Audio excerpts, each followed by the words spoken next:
everybody. Reporting to you again from the Glamour City, Hollywood. To that all hands on deck, right? First of all, that, employers are not going to be able to single-handedly do this themselves, nor are like workforce development organizations and educational institutions. I mean, it has to be, a collective regional table on these issues. So in as much as maybe the climate action plan, for example, is a centralized document coming out of like, a local government department, that ultimately, hopefully the tendrils of that connect to all these other actors in the region. And there's regional buy-in that, hey, this is going to be a priority that we believe in, but also commit to and hold ourselves accountable to, which I would argue connects to kind of the point, which I've kind of already described a bit, but of, how are they holding themselves accountable? I mean, what are the measures here? I mean, are there transparent reports and metrics on all of this? Can the public or other regions even perhaps that could learn or engage in peer-to-peer learning, like can they potentially help create additional capacity technically or otherwise on these issues? That has to start with just better information and better gauge of like, how many workers are we trying to reach? Who are we trying to reach? What are the skills that we really need to prioritize? Like, what are our major occupations and industries that should be at the table as part of these conversations?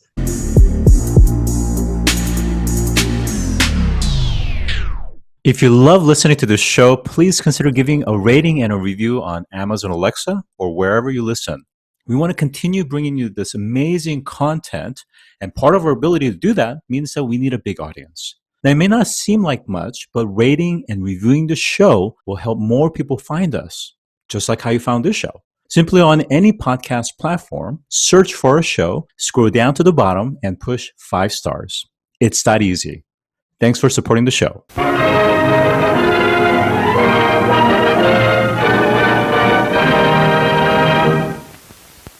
Today, I'm joined by Joseph Kane, a fellow at Brookings Metro, a program of the Brookings Institute. Welcome to the show today. Thanks, Scott. So the rise of the green economy, perhaps no better place than to look to the Infrastructure Investment and Jobs Act and the Inflation Reduction Act. And these policies have brought certainly a renewed focus on green jobs to support a sustainable future. And of course, jobs in clean energy, new power plants, transmission lines, and just modernizing old buildings as well as just metro and cities, really. Now, put this in perspective, we're already in short supply when it comes to the workforce because of the fact that they're aging, maybe they're leaving jobs. And many of the departments, whether it's transportation, water utilities, and other divisions, let's say, and private agencies, are having trouble maintaining their labor force and being able to actually attract new talent. So how are we going to find and ready millions of new workers needed to support this clean economy? Yeah, well, so some of the research I've been leading at Brookings, both nationally but also at a local level, explores these very questions, Scott, and looks less at like filling jobs as much as actually identifying where talent is and how that talent can fill long-term careers in this space. Because the challenge isn't so much, hey, we need to fill jobs just over the next 5 years in this window of federal infrastructure funding, but how can this funding be used to actually support a long-term talent pipeline? And when it comes to the skilled trades in particular, which tend to dominate in the quote unquote green jobs space, but also just the more broad infrastructure space, these are challenges that have existed for decades, where often the direct operators of these systems, the major employers of these workers, tend to overemphasize projects, tend to look at the immediate hiring needs and not necessarily think in terms of the longer term retention needs in this space, the long term skills development in this space, and the reality that there's a transition happening, a transition that's both technological and also environmental to a cleaner and more resilient economy. And so the challenge is both identifying prospective younger talent, hopefully talent that includes more and different types of individuals that have been traditionally marginalized or excluded from these careers, including women and people of color, most notably. And then recognizing that the pathways here are multiple and they're branching. There isn't just one occupation or one job here. I mean, we're going to need electricians, we're going to need HVAC technicians, we're going to need more plumbers. And so how are those individuals going to get the flexible on-the-job training, work-based learning they're going to need to actually fill these positions over time? So this is a huge issue, and just to put a little bit of contextual background in terms of kind of what's happening today, is I think most listeners are familiar with the union auto workers strike when it comes to what's happening in the auto industry. And of course, the auto industry is going through a massive transition from ICE to electric vehicles. And even that is actually stalling because of the fact that sales have actually slipped and come down. So now they're actually starting to revise down the potential production of electric vehicles. Again, all of this is having a huge disruptive impact to the labor force. And again, I'm just talking about the automotive industry as an example. But one of the things that you said, which I think is right on, is so many employers, small or big, public or private, is that they're very much currently focused around what's in front of them now, right? They're not thinking about what's going to happen or what they need to think about in the 5, 10 plus years. How do we start to change that mindset? Well, it's not like an option, right? It's not like a nice to do. It's a must do. And I would argue some of these employers, whether they're water or energy utilities, transportation departments, other contracted firms. I mean, if they do not both find and grow and hold on to talent over time, they very much risk operational failure. I mean, there isn't like, well, we can just do the projects by kind of competing against each other to find the scarce talent that already exists. I mean, that business as usual mindset of kind of, trying to find the right person at the right place at the right time is just not going to cut it. Not only in the short term, I would argue with perhaps some of these more immediate construction and installation projects, but again, crucially, when it comes to the operation and maintenance of all these different systems and facilities, and that's where the opportunity is here. Ultimately, it's not so much doing kind of a bean counting exercise of let's count how many immediate jobs are going to appear as a result of this federal funding over the next 3 to 6 months or the next 1 or 2 years, but it's more, well, what are going to be the economic ripple effects of this funding over time, so that when we look back at this moment that we're in 5, 10, 20 years, we're going to say, hey, we maximized this and we actually created new strategies, new processes, both to find the talent that's needed at that one point in time, but to ultimately grow that talent over time. And so it's incumbent on many different actors to be involved in this, employers, obviously, in the on-the-job training and sort of the scoping of talent, but educational institutions, be it community colleges, labor groups, community-based organizations. There's a wide sharing of responsibility here across the public and the private sector, and that makes it, I think, challenging in that how is there going to be a consistent and comprehensive strategy around this nationally? And I think that's what a lot of federal agencies at the moment, be it the Department of Labor, Department of Energy, EPA, and others, how can they create that comprehensive strategy that's going to help all people in all places ultimately seize this opportunity? Yeah, I think I'm quite certain that most actors across the different ecosystem are very much vehemently in agreement with what you're saying. Now, one of the reports that you've been working on with colleague Addie Tomer, I believe, is that you've assessed 50 large cities' climate action plan and specifically analyzed some of the elements essential to local infrastructure workforce development, and found that many of the local leaders are not really in a great position to harness this new funding that you're talking about, and that they haven't really done as much workforce planning as they need to do, and certainly, to your point, in a coordinated, comprehensive fashion. Can you tell us more?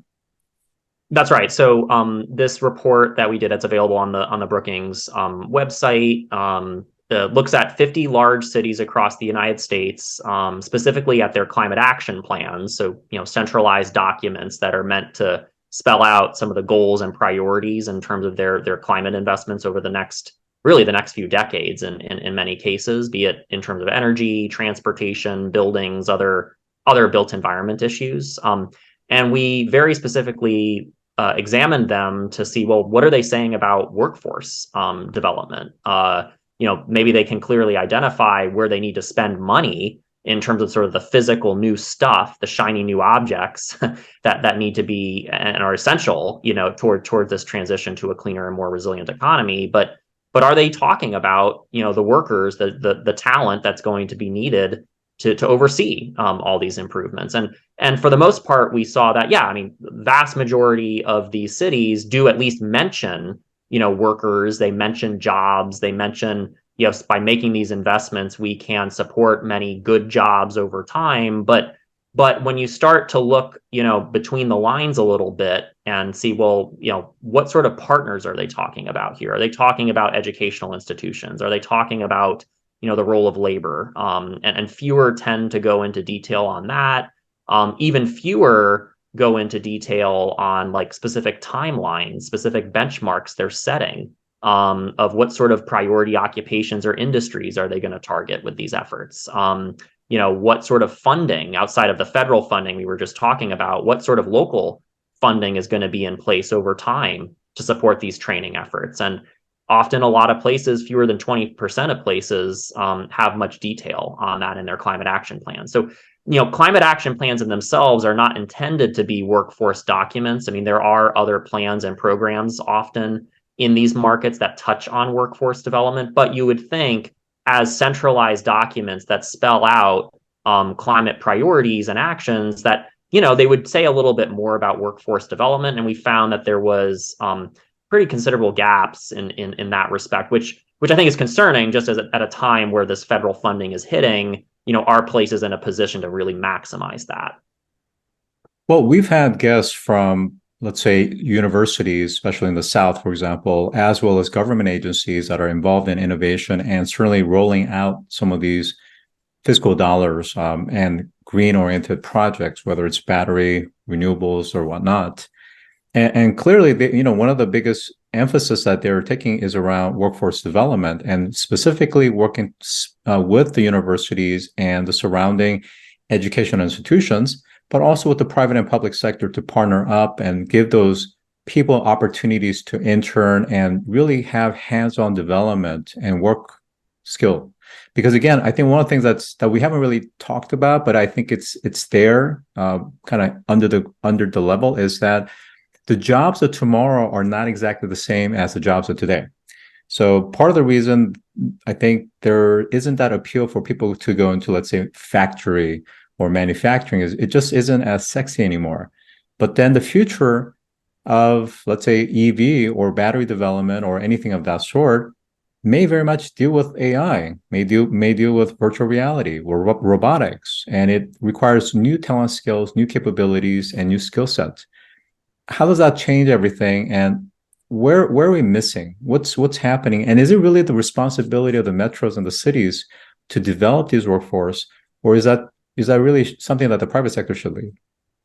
Yeah, so a few points on that, Scott. I mean, I'll start with your last question on kind of, is it the responsibility of localities? I think yes, in the sense that this is where the work is happening. This is where often the educational institutions themselves are located.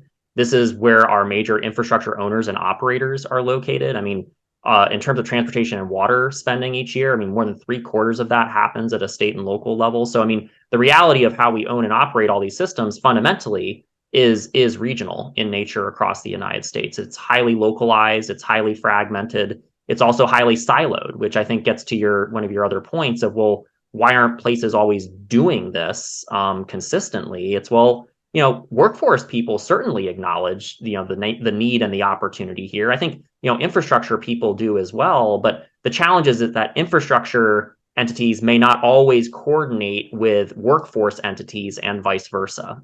They can talk very different languages in some cases, where workforce entities don't understand how the capital budgeting process works for an infrastructure entity, for example. Infrastructure entities may not know how to provide supportive services such as childcare or transportation to a job site in all cases. And so it requires a lot of shared responsibility and shared efforts here that hasn't always come naturally in these types of areas of spending. And to be fair, I mean, a lot of this federal funding that where there is eligibility to do some of this workforce development work.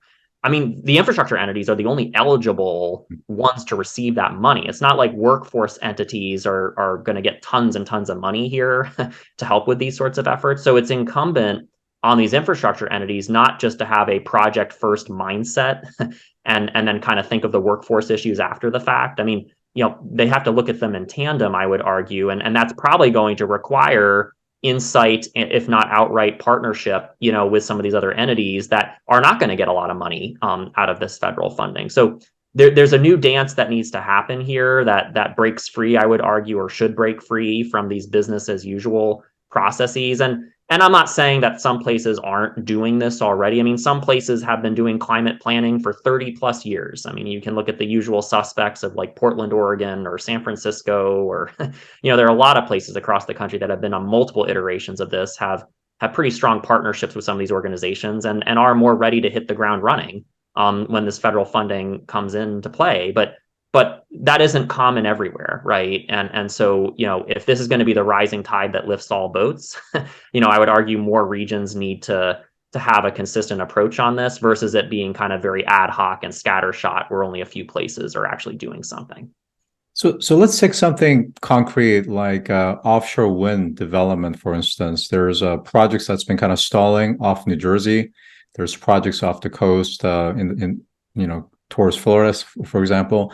A lot of those expertise is coming from, let's say, some of the Scandinavian countries. And so they may be the prime contractor, but of course are using local contractors and subs. In that situation, how would this institutional and organizational partnership work in such a way where the institutions, while they are certainly the ones that's eligible for these federal funding, how are they going to work with the different tiers of subs, both international and domestic and local, to really enhance this workforce development? Because again, I think wind turbine is a great example where we're not only putting farms in the oceans, but we're also developing turbines from a manufacturing capability as well. Right. So it's going to depend on the particular type of work and projects you're talking about. It's also going to depend on the particular funding, at least as it relates to the bipartisan infrastructure law and the Inflation Reduction Act, where, I mean, there are literally hundreds of different programs here, some of which are more green focused than others. Some are focused more on energy than others. Some have different timelines and different requirements. Some of these programs are competitive, meaning that these entities actually have to apply to get this money. Isn't just going to come and land in their lap per se.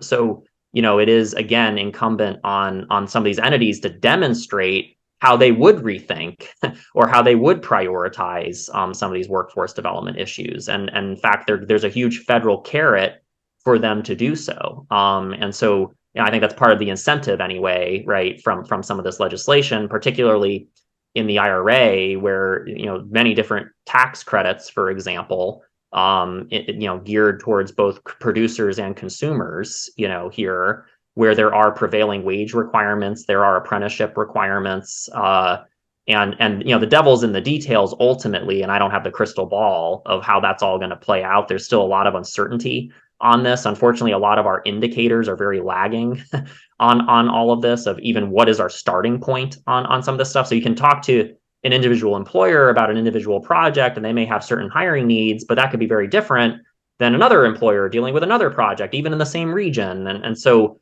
I think, this is all, in my view anyway, a call to action of, yes, the funding creates an opportunity to address some of this right now, but it's not like it's just going to end over the next few years. And it isn't just, there's certain, project labor agreements and local hiring provisions with some of this money as well. And so, I would just, I guess, emphasize that, hey, it's going to depend on the particular funding you're talking about here, and the particular project you're talking about, which ultimately relates to the particular employer and types of workers you're trying to find for these projects. But I go back to kind of where we started, Scott, and the fact that, there has to be sort of a longer term objective, beyond sort of the short term, hey, we've got one project in one place, let's kind of do this. And I get that. I mean, that's the motivation of just how we develop a lot of our infrastructure, quite honestly, across the country.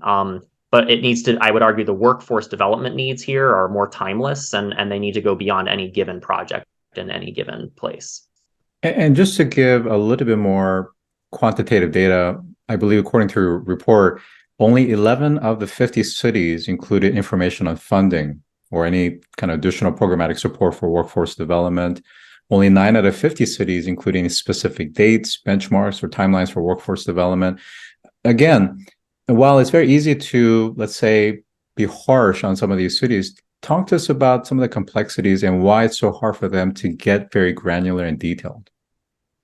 Yeah, well, I mean, a lot of them, just haven't been doing a lot of planning around this for that long. So the fact that they're even like putting together a climate action plan, let alone a climate action plan that touches on workforce issues, I mean, that's a pretty big step for a lot of places, period.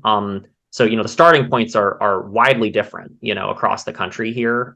Yet I still think the bar needs to stay the same of like, we need clear metrics. We need to, we need to have durable funding sources around this stuff. Whether you're in Milwaukee or San Francisco or New York, I mean, the point remains that like we need durable talent to take on a lot of this work. I'll point to a couple promising places, Scott, where we are seeing models of action and experimentation. I mean, Denver, Colorado has, as part of their climate protection fund, 5-year plan. So the Climate Protection Fund is a dedicated revenue source that provides about $40 million each year to a variety of climate projects across the city. It's supported by a sales tax that was actually passed by voters a few years ago as part of a ballot referendum. The key part of that is not only is there a durable revenue source, but there's actually dedicated staff too within the city to actually do community engagement, to actually lead project prioritization, to actually apply maybe for some of these federal grants. Like, if you don't even have staff on hand to handle some of these issues, how on earth are you going to have ownership or accountability on these issues? So I think Denver is an interesting case in that respect. I would also point to, there's some less usual suspects that people may not think about, but Cleveland and Columbus, Ohio, both have pretty detailed timelines and benchmarks they have set up on some of these issues as well, around not just green jobs, but around good jobs, and understanding that the nature of work matters here beyond just sort of, hey, it's a green job. And I think this touches on a little bit of the point you were making earlier, which I totally agree with, of it should be less about just jobs in isolation, but about skills and green skills. And sort of as there's this transition happening, how is that affecting both current workers? How is that affecting prospective workers? And what sorts of knowledge and skills and familiarity they're going to need with new technologies and new processes that are emerging here. So I just point to those as a couple examples of places that are trying new things. And, I think hopefully setting some precedent for other places to consider. But again, as we saw across the country as a whole, there's still a lot of work to do.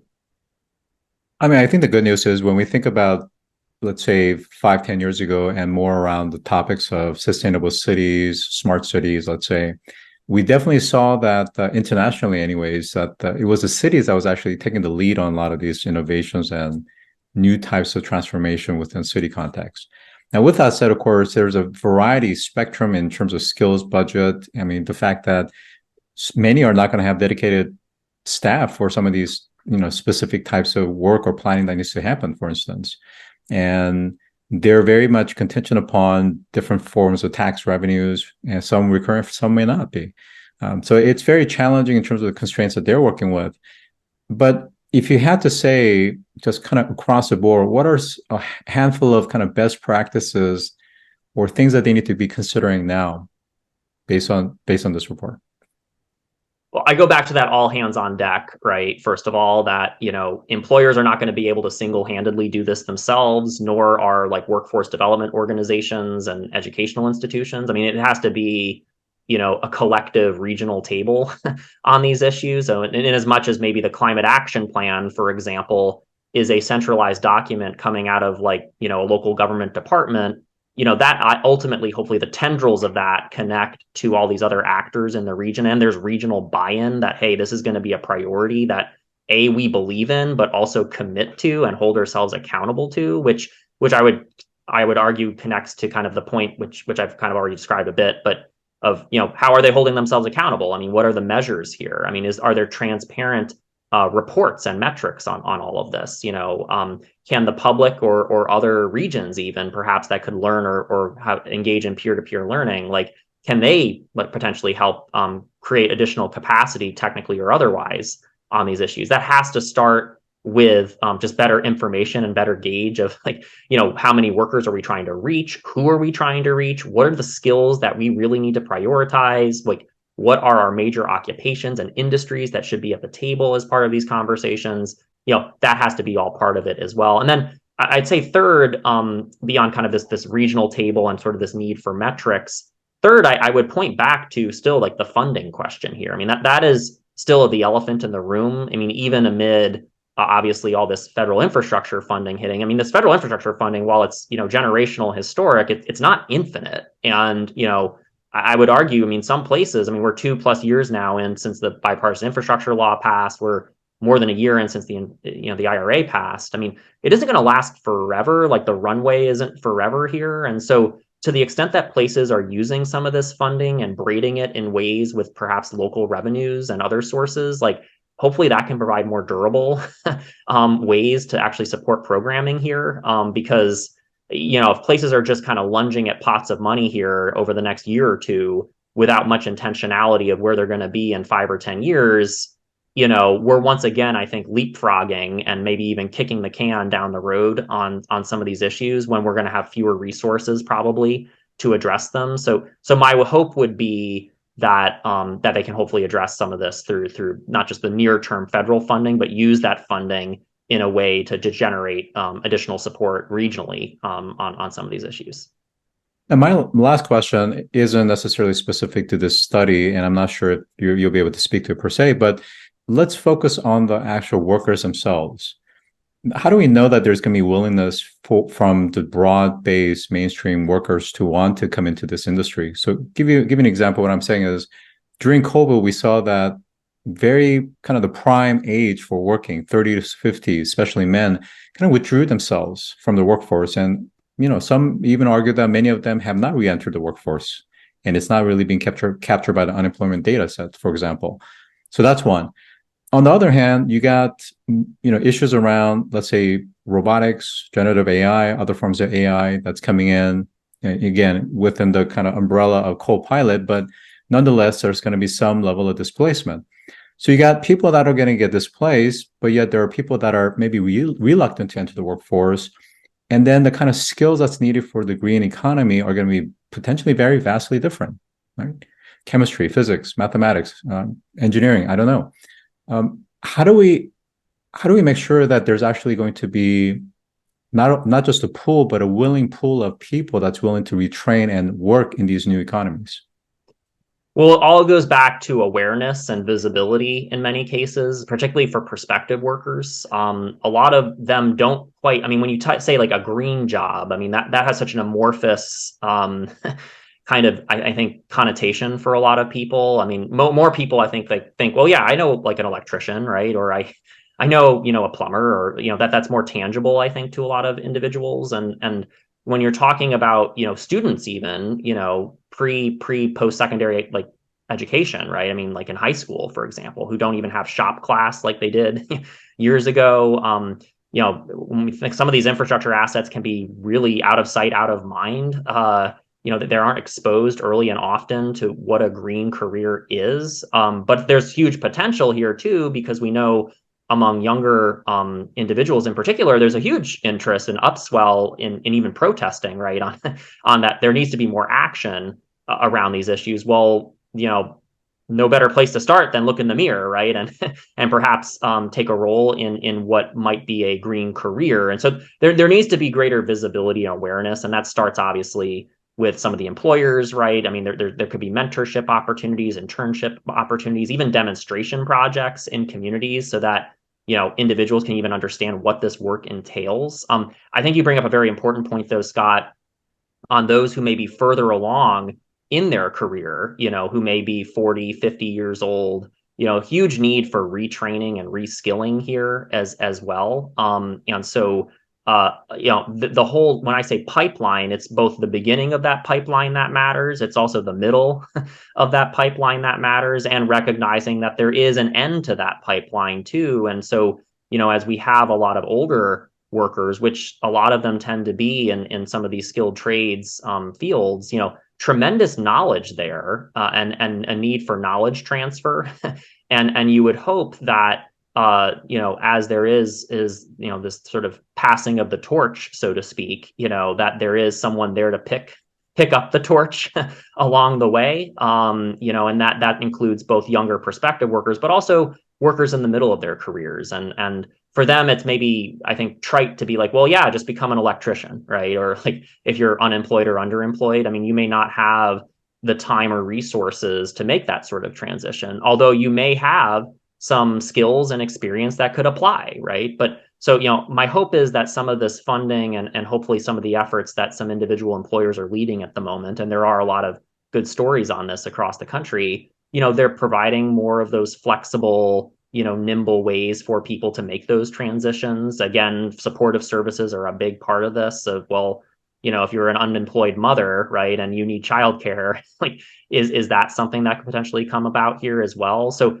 I'm a big one, I guess, Scott, in terms of visibility and flexibility, and are we meeting people where they are versus just saying, hey, there's jobs, fill them. Like, it isn't necessarily that fast and easy, and there needs to be a recognition that there's on-ramps, right, to this, and how can we help people navigate and access those on-ramps? Yeah.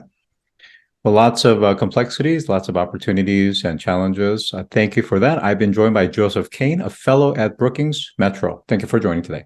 Thanks, Scott. If you've enjoyed this episode, take a moment to rate our show on any podcast platform that you listen to. Scroll down to the bottom and push 5 stars. It's that easy. And as always, thanks for listening.